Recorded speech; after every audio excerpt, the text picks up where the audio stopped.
Back in the day when I was younger, I wasn't afraid to do rope tricks to impress a girl. Yeah. Well, did it work?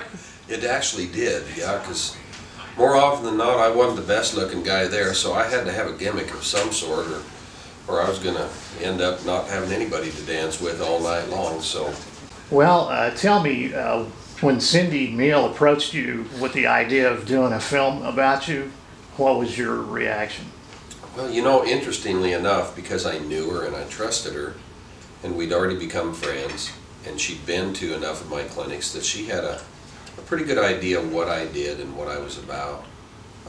It was really easy for her. I just said, she asked me, and she said, I really think that this is a story that would appeal to people that aren't necessarily horse people, that they're going to connect with this if we can just tell the story right.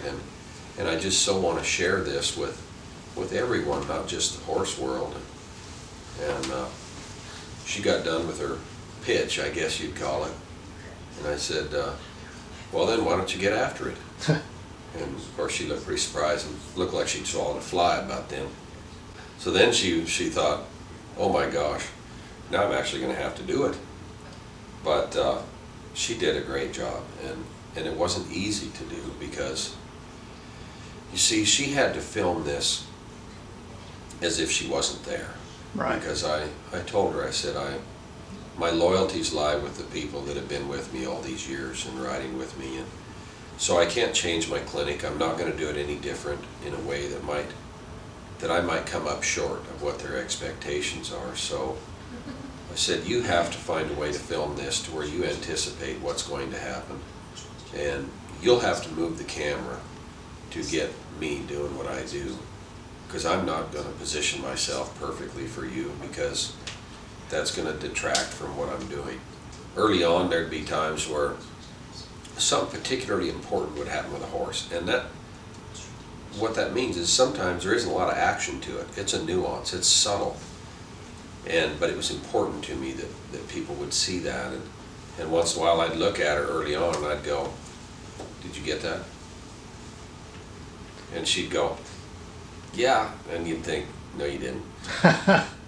But it wasn't too long that maybe I'd do something with a horse and I'd glance at her and she'd go, I got it.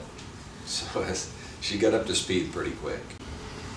So is it uncomfortable talking about your personal history at all?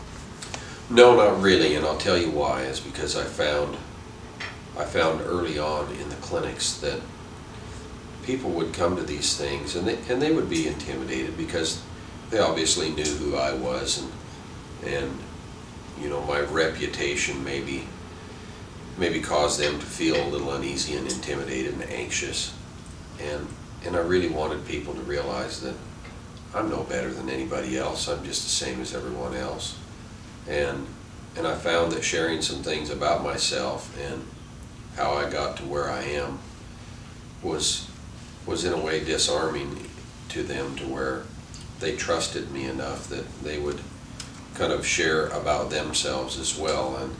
And as a teacher, you have to have that kind of rapport to get through all the surface stuff to really get to the matters at hand. And so I found that to be effective. Mm-hmm.